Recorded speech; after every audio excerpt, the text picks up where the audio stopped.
man. Welcome to the 290 Mo podcast. I appreciate your time. If you could, introduce yourself to my viewers and listeners. M.O.E, man. Moe of SlumpGang, Mo 2 times. Instagram is M.O.E of _SlumpGang. Be sure to check out the project I got out right now, Lane Change, on all platforms. Yes, go cop that, take a listen to it. Okay. What's Slump Gang? What's to it? Slump Gang is a collective, man. It's a collection of artists. It started out with one of my brothers. I got two brothers in music as well. They've been doing a music for about 10, 15 years, man. A group of engineers, artists, music artists. So some of everything, man. We try to keep it all in the family, keep it as much with us as we can. Everybody got a lot of good music coming out, so stay on the look for Slump Gang, man. Okay. So if you don't mind, I'm just start at the beginning. Where you from? Where you grew up? Born and raised here in Chicago, man. Grew up on the west side here, Cicero in Ohio. My mother moved out to the burbs, single mother. Moved out to the burbs about 6th, 7th grade. Started playing basketball, getting into music, being in the streets, just moving around like a young Chicago kid, man. Nothing crazy. Did you have any aspirations as a shorty? Like, what did you want to be growing up? My mom and my father, man, they always told me never slight yourself. You can be anything. So coming up, man, really basketball was my thing. Like, I always thought I could make it in hooping. She played ball with a lot of great hoopers. A couple of my homies right now in the NBA. So How far you take it? I took it to college, man. Like, I tell people all the time, like, school ain't for everybody. It definitely wasn't necessarily for me. But shit, it got me, basketball got me there. Like, that was my motivation. Like MJ, bro, you got to find a way to keep yourself pushing through it sometime, So hooping was my motivation to get through school. And in them early years, what role did music play in your life? What was you listening to? What was being played in the house? Man, major role. My father a big stepper. Like, so he always was one of those dudes who had a stepping music going on in the crib. My mother was in a choir. She actually sung for the Tommies. It's a church not too far from here. They traveled around the country. When she had me and my sister, she kind of had to give it up a little bit, because like I said, single mother. So she invested heavily in me and my sister. My sister was in the choir. My sister had such a well-rounded ear for music. Like, she wouldn't just let me listen to rap. She'll make me listen to R&B, hip hop. She even listened to alternative rock, Linkin Park, like everything, man. NERD. So it's a long list of music. Like, first concert I ever went to was with my sister. We went to go see Kanye West, and this was Your first concert was a Ye concert? Yeah, first concert ever was a Ye concert. And to tell you how long ago this was, Rihanna was on the undercard for it. Oh yeah. Like, she only did like 4 songs. She wasn't even really big yet. Like, so it was Rihanna, NERD went second, and then Ye. I think it was his college dropout album. Oh yeah, that's dope. Yeah, man. All right, man. So you coming up, you hooping. When did you like get the love for music though, that you wanted to write it and create it and shit like that? Man, in grade school when I moved out to the burbs, man, like like I was a loner, bro. Like, my sister's like 9 years older than me, so I got 2 brothers, but we got a different mom. So same father. So at home it was just me. So I had to figure out ways to entertain myself. It wasn't Xbox, PS4, we had Segas and Nintendos. You know what I mean? So for me, it was more so, I started poetry with my mom. Me and my mom would write poetry, and then, I seen that in class when we had to do little projects, it came naturally for me. And then at the end of it, the teachers would be like, oh, that was kind of decent, bro. Making little songs and stuff like that. So my mama challenged me, like, man, you can. She always taught me to think outside the box. Like, hey, there is jobs for people who make songs for commercials. You know what I mean? And so I just always kept riding with it. And when I actually got to college, like 19 years old, I moved out south, over east. I got a scholarship to play at Olive Harvey, and they got us an apartment over east of all places, bro, on 71st and Jeffrey. Why they ain't get y'all shit in the hundreds or something? Man, bro, I don't know. Our parents agreed to it with them.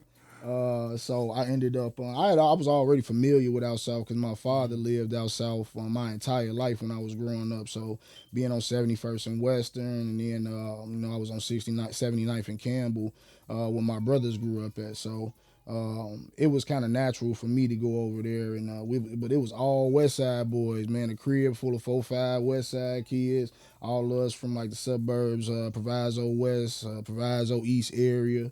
And we had a good squad though, man. But that's where it really, really started to be like, all right, I can do this.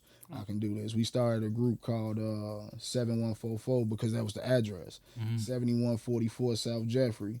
And when we started doing that, like the dude who really started with my homie named Reggie, he used to always tell me like, hey, like, I know I'm cold on the freeze. He was cold, bro. So he was like, I know I got the freestyle. I know I can do this, that, and the third, but you got it, bro. Like, keep doing that shit.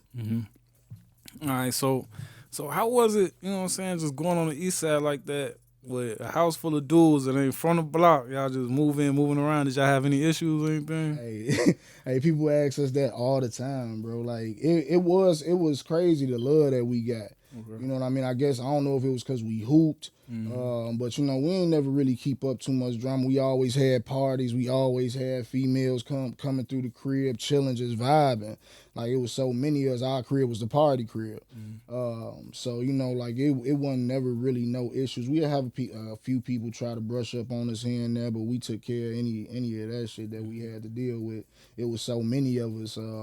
One time my homies was downstairs. It was 2 of them. And I guess people ain't know that the whole squad was in the crib. Like, I mean, we was deep, 12, 14 people.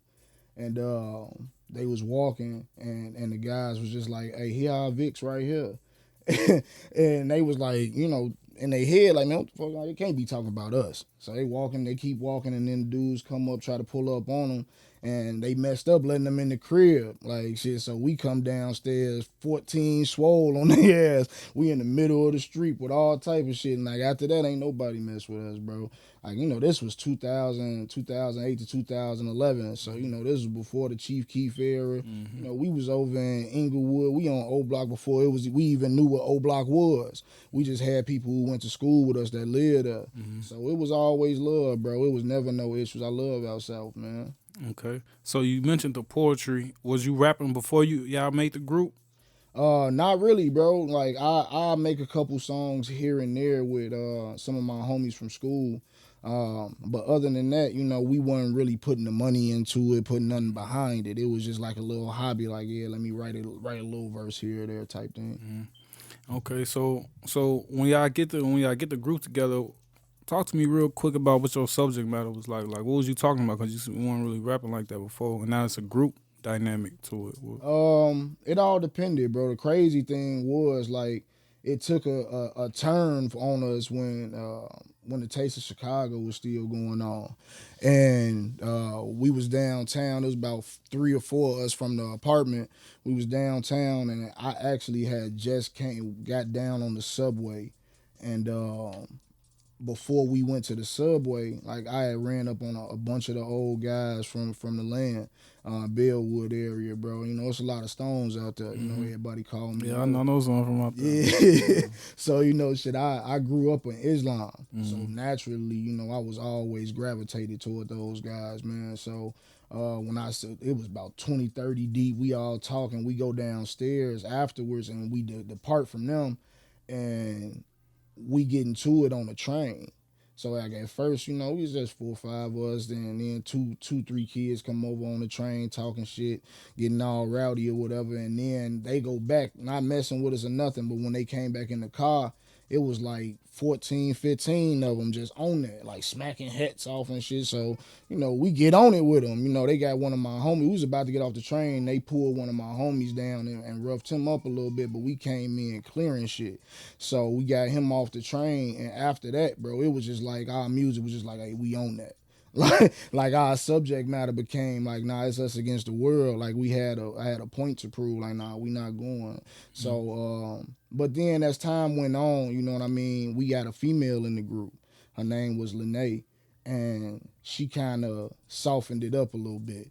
You know what I'm saying? They brought the artistry out of us. Now it's like, all right, we got to think outside the box. Let's add that same passion, but we also have a female that can win ears like crazy. I mean, she could sing, man. So I be trying to get her to still do it sometimes. She retired? Yeah, she retired now. But at that time, man, you know, it was we had a song called "Summertime Shy," and like to this day, that's one of my favorite songs, whether it's mainstream or not. Like, it was just a vibe, you know what I'm saying? Like Lakeshore Drive type vibe. And that's when, you know, we kind of rounded ourselves out. We was doing shows, and we were actually getting paid to perform because we would bring so many people out. You know, back then people were like, hey man, you bring 10 people, y'all free, you know, all the little shows. They still do it. Yeah, they still do it a lot. But, you know, we bring in 30, 40, 50 people every time we trying to perform.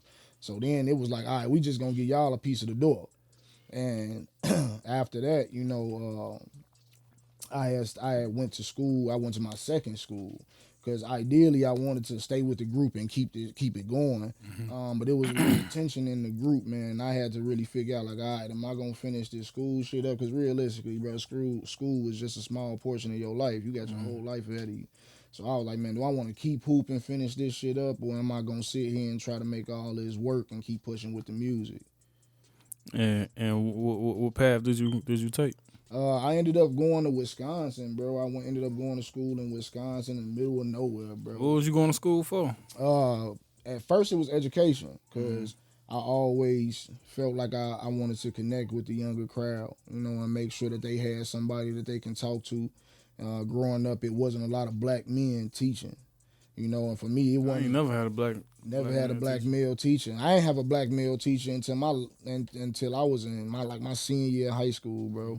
So I felt like that was important, and you know, I always was big on history. You know, growing up in Islam, my father was real big on history, knowing your past so you know where you're going.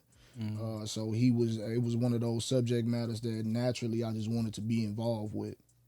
But then, you know, when I was in college, I seen that, teachers didn't make a lot of money. For sure. But I was a leader. You know, I was a leader, a captain of all my teams in college. So I was just like, man, I'm gonna go into business. I want to know how to make money work. I want to know how to get in front, getting somebody establishment and know how to make these numbers move. So I switched it over to business management. Okay. That's what I graduated with, a degree in business management. Okay. So when you switched schools, you left the group too? You left the group as well? Not necessarily left it. We was all still cool, but, you know, they was here figuring stuff out. One of my homies had really started working, you know what I mean? Like, he was just trying to get paper. And, you know, the whole time they was always just pushing me. They was like, man, you still got a passion for it. Like, you can really do it. Like, so don't stop. Like, keep writing, keep putting that time in. And that got me through up there. Because, like I said, it was the middle of nowhere, Manitowoc, Wisconsin. So people don't even know what that is other than that show on Netflix about that one dude from Manitowoc. I still don't know what it is. Yeah, bro. Like, it's like 30 miles south of Green Bay. That's the only thing I know about Wisconsin. Green Bay. Aaron Rodgers. He going now. Yeah, but it's right off the lakefront. It's beautiful up there in the summertime. It's hell in the winter. So, you know, up there I was really writing. Like, I mean, bro, like I go into my dorm, bro, and it's 7 inches of snow outside, so you ain't no driving nowhere type shit. So. How was the racial dynamic up there? Oh, definitely different, bro. Crazy part is there's a lot of black people up there. A lot of them coming from inner cities, just trying to get away from the hustle and bustle. Niggas get into shit, get out the way, stay up there. But the locals Like, you know, you go into a Walmart, they look like they seen an alien. Yeah, that's what But I they mean. never really made you feel They no never type call of y'all no way. niggas or no shit like that. Nah, they was never that bold. Like, they was never that bold, but they was definitely looking like, man, where the fuck is y'all from, and why is y'all here? But the whole time we just here because we playing basketball at the school up the road. Right. But you know, when they came to the games, they're more often than not they'll recognize who we was and see us because our school was the only school in the area. So shit, the games would be flooded with just local people who didn't even have no interest in none of us. It was just that it was a school that had games there. But it was definitely different, bro. It was definitely a different vibe, a different world. Like going to bars and clubs there, of course, the music different, you know what I'm saying? You feel like you are an outlier, which you really are, but sure. it was always cool though. I ain't never had no issues, man. Like I said, motherfuckers weren't that bold. Okay. So you said you graduated. What happened after graduation? Man, that was about 2013, 14. And now I'm 2-3 years removed from what we was doing when I was over east. And you know, at that time I had a nice little lineup with the clubs. I knew who were promoting. But I was away from it for so long because I actually stayed up there about 8 months after I graduated. So I stayed up there. Me and had my brother come up there with me. You know, we had action up there, man. Like it was money to be made up there. So we had threw a party, and I had one of my I guess a girl got into it with one of my guys that was there, and he had said my name to the damn police when they was like, oh man, who house is this? Who threw the party? And it brought some negative attention to my way that I didn't have them 3 years that I was up there.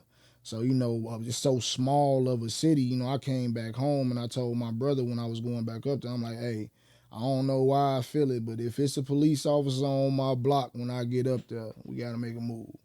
And sure enough, bro, I took a week off, came back to the crib for a little bit, saw my family, went back up there. It was never any police on my block until I went back up there and after this incident happened. And when I seen that, I'm like, all right, let me get back to the crib. But when I came home, I wanted to see like, all right, I need to get music into the club. Like I need to get my music to the DJs. And this is guy Kenny Boone. Shout out Kenny Boone, man. Like he was major in the clubs, like Shrine, Dolphin, Adriana's everywhere, bro. So Kenny had put out something on Instagram because I seen that he was popping when I was up in school, and I was never able to go to the spots because I stayed up there all the time. And so shit, you know, he had started a group called the Power Group. And so I came back and seen what he was talking about. And at first it was like, all right, let me push the music out with this. But then when I started doing it, then my business mind started really kicking in. And I started rocking with him heavy. Like, so I always appreciated, like, bro ain't never know us from a can of paint, but the people who put that work in promoting, he showed love to us. And so I was just rocking out on the promoting side, trying to just make music here and there. But my brother, my baby brother, I had heard something in him. I'm like, bro, you got the sound that's out right now. Like, you talking about what people talking about right now, bro. Like, you can push this further than I can right now. So I wanted to invest in him, but he wasn't ready. So that at that time I met all the members of SlumpGang. That's when I started meeting the engineers. I started meeting my homie Trips. He out in Cali right now. I started meeting my boy Sage and all of the guys that really started moving with those guys. And I started going to their concerts. They had this thing called Slump Fest like every year. And bro, like this shit would rock. Like Slump Fest, whatever venue they had it at, they sold out all the time. And these dudes was performers. When you talk about MCs, like these dudes is MCs, bro. Like wherever they go, whether it's 5 people, 10 people, bro, they gonna rock the house. So I started vibing with them, and that's when I started trying to work on my sound to what it is now. Because I had put out a song a while ago, and did a video to it when I was promoting in the club. I had scenes in the club and shit like that, but I wasn't feeling like where I was at on my sound yet.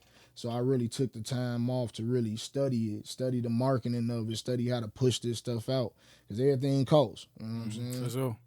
Okay, and just talking about that evolution a little bit more. Talk to me about your creative process. Like what's it like when you create? Are you a writer? You freestyle? You punch it in and out? What's your creative process? It all depends. Like at first it was all writing. At first, it was all writing because I wasn't in the booth getting that practice like I should have. So at first, it was just straight writing, and then over time, it evolved to a punching in. Like when I got real comfortable with it, and when I realized like I can how fast things come to me, it was more so of all right, now let's organically do it, because writing, I can write a song today, and if I wasn't in the booth for another 5 days, that vibe gone. For It sure. was like, so now it's about catching a vibe more so than it is writing a song and going in and laying it down. So like, even though like it might be in between a little time in between now, like I want to get my own stuff, like make sure I got my own in home set up, because that way it can be more of an organic type of feel Right. when I want to make that track right then and there. Okay. And still talking about that a little bit more. When you create music, do you constantly think of like I gotta have one for the ladies, one for the club, or it's just whatever vibe you feel when you in there? Sometimes it's whatever vibe. But the business side of it, I always know like, all right, I gotta have this, and this. You gotta make sure that you expand yourself. Like so, like the next project I got that I'm working on is more of it's not so much of a hard sound, but more of a melodic sound, more of a vibe, more of like, oh, it's a melody type of thing. So always looking at the different angles to attack the music, and more so in that moment, whatever instrumental that I hear, if that one hit me, like if it's something, even if I'm in this mode right now, if I hear an instrumental that take me away from it, I'm gonna focus on the one that took me away, that I'm in that vibe with. But more often than not, bro, I'm real particular about how I do it more now than I ever was. Okay. And with that, what's your favorite kind of music to do? Because I remember you said when the female in the group, she kind of expanded y'all, you know what I'm Yeah. saying? But what's your favorite kind, you know what I'm saying? If you had to lock in and drop one, what's it going to be? If I had to lock in, I say the melodic ones, man. Like I got a song called "No Out of Time" that I'm gonna drop. It's gonna be the first song off of the next project, and I got another one called "Receipts." Like those, like I feel like some of my favorite songs to write. Some of them might be a little bit more personal. You know what I mean? Like a lot of dudes don't like to show emotion no more in music. Like we've gotten so far away from that, man. So a lot of them still have a modern sound, but in a way to show a different side to the music. Like Receipts. Like Receipts is strictly about my lady going through a phone and seeing a whole bunch of bullshit and the trickle down effect from it. You know what I'm saying? So like telling a story, like so, and that Real nigga activity. yeah, bro. You motherfuckers can relate to that. Everybody can't always relate to the shit that's going on in the streets, and so I feel like as an artist, you gotta be well rounded, man. You gotta know how to express yourself on songs without it just being that one lane. Okay. I usually ask artists like what's it like as far as like going about features or working with other artists, but your story is a little interesting because of the group dynamic starting off with, and then the people you're working with now with SlumpGang. So, if you could, how was it? How was you always good working with others? Is it something you had to learn with? And with the group now, what's everybody's dynamic as far as the group goes? Like, do we have a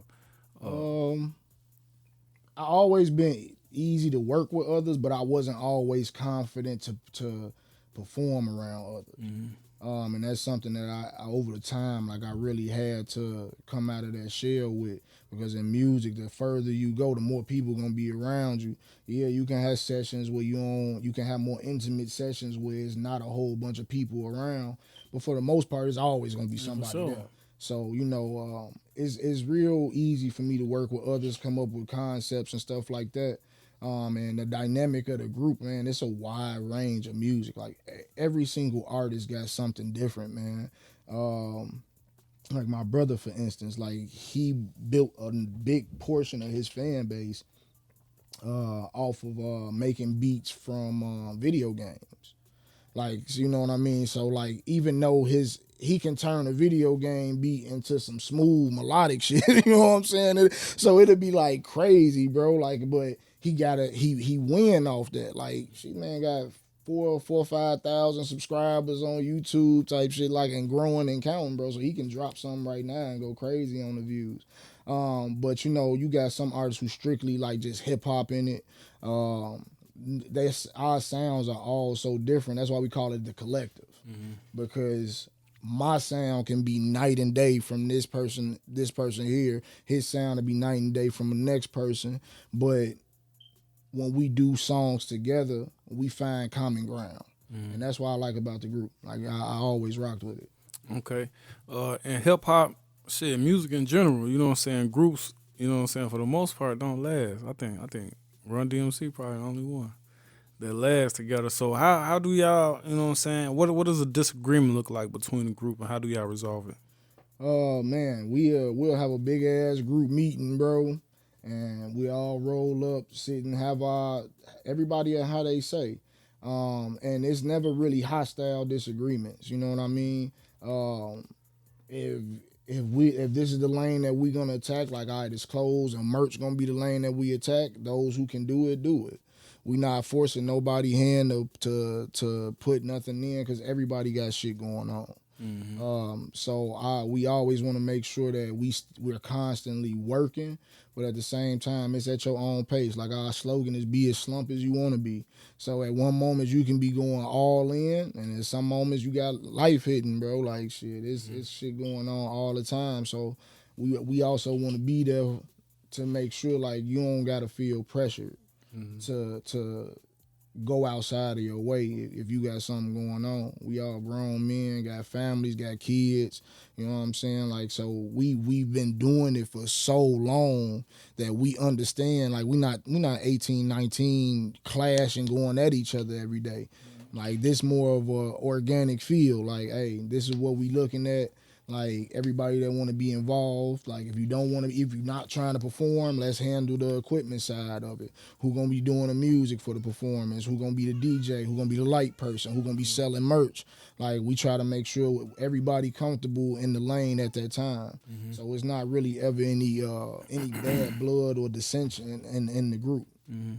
Okay, so how does it work being in a group and then having solo work? How does that work? Is it easy? Is it harder? Is it? It can be up and down. You know what I mean? Like, some days, I mean, I'm like I said, I've been by myself my whole life. You know what I mean? Like, I'm kind of not a loner, but at the same time, I'm comfortable with being alone. So when we all doing our separate projects, it's business as usual for us on those projects. And we put in the group, like, hey, I'm dropping this. We put the instrumentals that we got open. One of my guys, Fletch, I got him on the song right now. Like, it was an open verse. I just sent it out, like, hey, who trying to come along on this? And we don't feel no type of way if nobody don't. If they do, we know, cool. It's not, like I said, everybody lanes is so different on the recording side that we know, like, every song might not everybody might not jump on that type of vibe that you want for that song that you putting out with the group. Like, hey, this is an open verse if anybody got some. Sometimes, like I said, we got producers there that just drop beat packages in there, like, hey, these open beats, go ahead if y'all want to, hop on them, you know. So it's a real open-ended environment, man. And we know from the experience of being in it for so long, and even though everybody hasn't been so much consistently, like, I took time off, you know what I'm saying? But we all see what we need to do, and we just try to stay level-headed, man, and keep that eye on the prize. Like, everybody got their own, some people got their own merch outside of SlumpGang. So we don't never take it no type of way. That's what we want to do. Like, man, grow. Everybody, like, growth. That's all we on. Like, if you find out it's something that's in your lane, push it. Okay.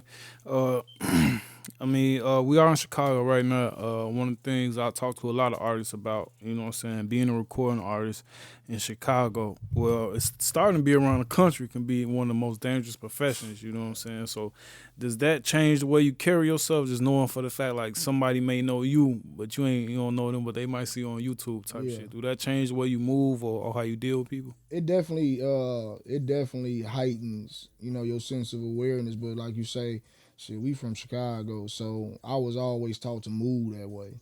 My father, growing up in Islam, like it take a little bit of your childhood away.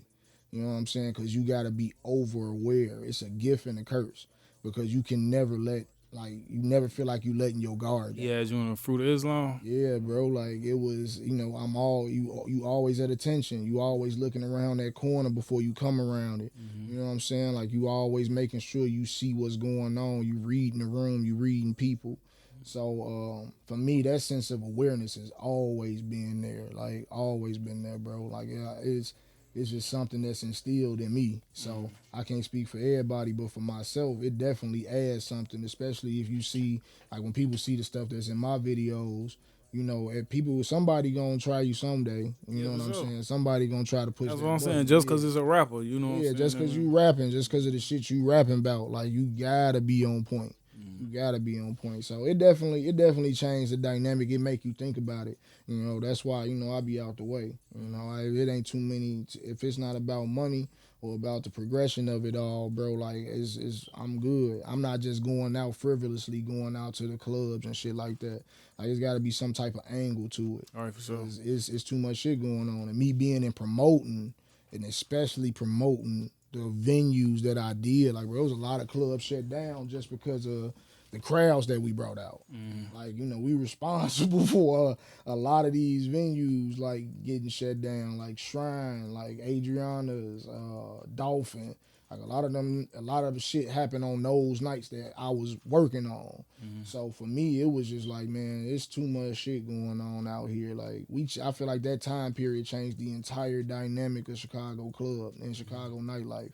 So I'm always overaware, bro. Yeah, for sure. This is barely a Chicago nightlife. You gotta travel, exactly. not damn them. Exactly, bro. Like right now, that shit is non-existent. Really, it's more bars and than it is clubs. Like they not letting us into these spots like they used to no more. Those big venues that hold 200-300 people, like that shit not existing no more. Okay. For anybody who watching or listening to this, how would you describe your style?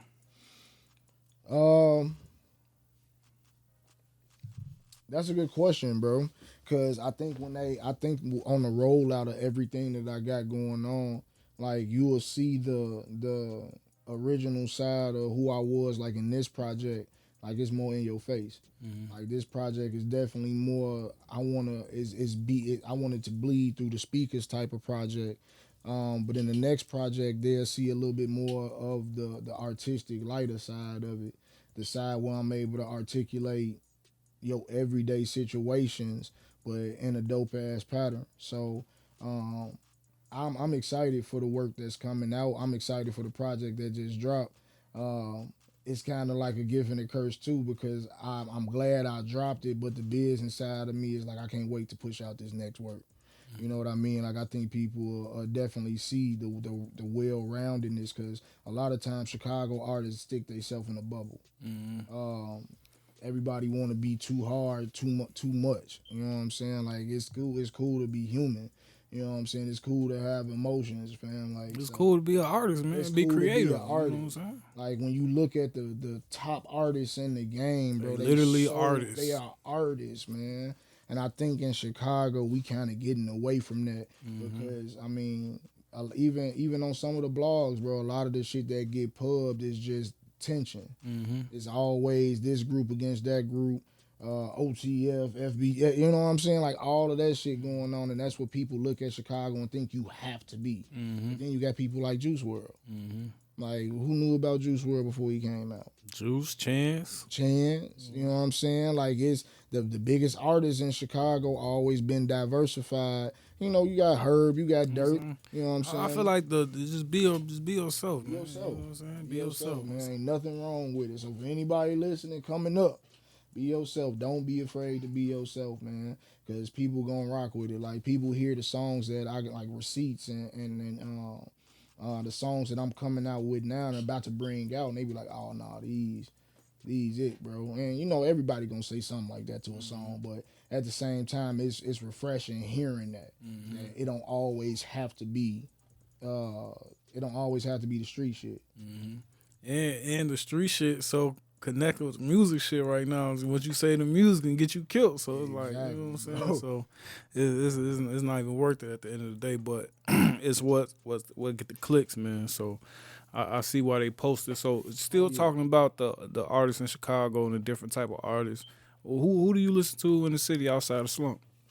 Bro, I listen to everything that's coming out right now, bro, because ultimately, like my music here, I want it to be diversified. Like, so, the one thing I will say, like, that's different now that I feel like is coming up in Chicago, the respect that the women getting in the game, bro. Like, I rock with that. You know, coming from a family full of women.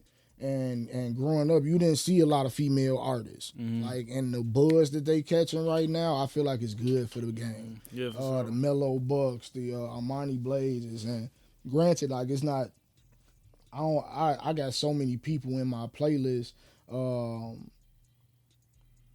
I respect that a lot. I respect how the city moving right now. I respect that they get in their lane, bro. So like for me, like shit, I'm trying. I want to ultimately work with whoever trying to work with me. Like it's not really necessarily a pinpoint person, but I'm open to a lot of things, and I'm sure a lot of people not open to right now. Like I don't care about getting on a song with the females either. Like that's what's gonna get you there. I feel like that's what's popping right now. Like I look at like Duke Deuce. I was seeing like just I always look at the marketing side of everything. And I'm like, bro, every female artist that come out, bro, got a collab with him. I gotta look that too. he jumping on these collabs with these females because right now the women is taking over by storm on the game. So for just as much, and they one of the top consumers of music. It's just like you gotta think along those terms, man. You gotta have some type of business acumen to it, and not just be trying to drop. A lot of Chicago artists have dispositions with them. A lot of us go through a lot of shit, so a lot of people don't mess with everybody. Yeah, for sure. So I want it to be organic. You know what I mean? Like if we rocking, we rocking, and we'll go from there. You know what I'm saying? But at first, in the dough, I wanted everything to be organic. Okay, I got a few more questions for you. Sure. What I wanted to know is, what you do in music. Do you have any other like goals or hobbies that's on the same level as music, or is music your main? I don't know if any of them will be. I mean, like just being a businessman in general, like is definitely on the same level as far as my music. Regardless if it's flipping pallets or creating your LLC, making sure that you do the music side the right way. I feel like that part is just as, if not more important than the legwork that you put in the music. Because if your business acumen ain't up to par, then you gonna be lost. And that's really what I want to ask you. How did you learn? Because I talk to so many artists, you know what I'm saying, that come through and they don't know nothing about ASCAPs or distro kids or anything like that. So how did you learn the game? Who taught you the game? Like who taught you the business side? The Slump, my guys in Slump. Like those dudes, I went to them when I was about to start really dropping, and that's one of the biggest reasons why I navigated towards them, because they have done so many projects. Like they all of them got so many different bodies of work, whether they blew up or not. You know what I mean? Like they know the ins and out of the business side of it. So for me, before I started dropping, I literally studied this shit for a year. Like even when I started dropping, I dropped my first 3 songs, and after my third one, that I did with my homie Migo Mitch. Shout out to Migo Mitch, man. Free my boy. After I did the song with him, I literally took another step back and started diagnosing, all right, how does the social media aspect of it work? Because the algorithms are oversaturated. So you have to see that you have to invest the money in blogs. You have to invest the money in advertising. You have to invest in the LLC so that the merch that you make, you can legally funnel that money in through it. So literally taking that time, like I don't think enough artists do that. I think people get caught in the concept of I can just drop, and because I got A, B, and C amount of followers, this shit just gonna smack. Like like, nah, this you have to learn the ins and out of the money side of it to do it right. Even getting beats from people, you know what I'm saying? Like, you got to do that shit right, man, or you gonna be playing catch up forever. Man, I just had a thing with BeatStars. I'm on BeatStars. You know what I'm saying? I'm buying the beats exclusively, but I read the small print. They still got 50% of the publishing. So I'm gonna learn how to make some beats, man. Yeah, bro. The more that you can cut out the middleman in music, the better. And that's our ultimate goal. Like getting a facility where we can have our engineers engineer, our producers produce, our writers write. I write all my own music, but as far as like the artwork, like the cover art for Lane Change, my brother did that, and he was SlumpGang. Okay. So I do venture out and get artwork and stuff like that from other people, but at the same time, the more you can cut out that middleman, because so much shit costing this. So the more that you can keep at the home base, the better off you're gonna be. Just like you say, learning how to make beats, like all of that stuff matter, man. Okay. And before we get up out of here, man, real quick, give us a synopsis on Lane Change real quick. What can we expect to get from that? Lane Change is I call it Lane Change because the first song that I put out like 6-7 years ago was called Move Around. And like I said, like I enjoyed that process, but that was my first big step in music when I did that project. And I wanted to show the growth in my music. I wanted to show how far I've come from dropping that project, and even the visuals. If you put 1 and 2 next to each other, you will see it. And that's really like one of the biggest things for Lane Change for me. So I tried to add in all the different sounds that are to come. But for the most part, I also wanted it to be something that when you put on, it instantly catch your ear.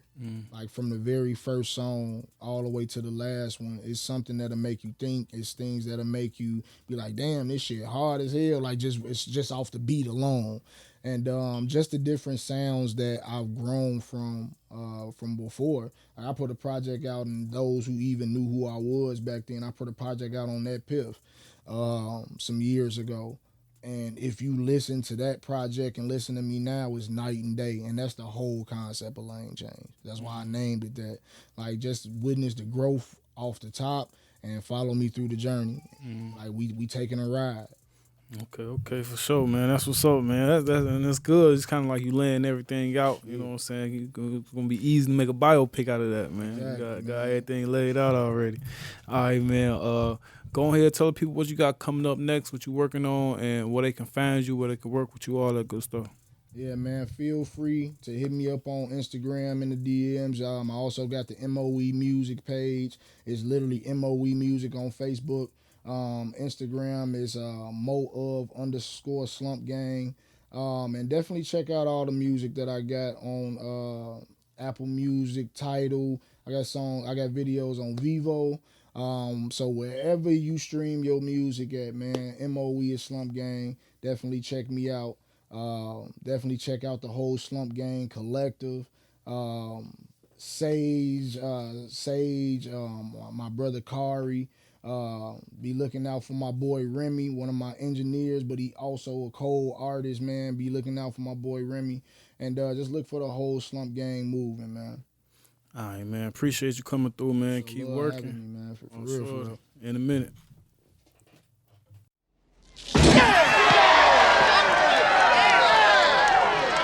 Yeah.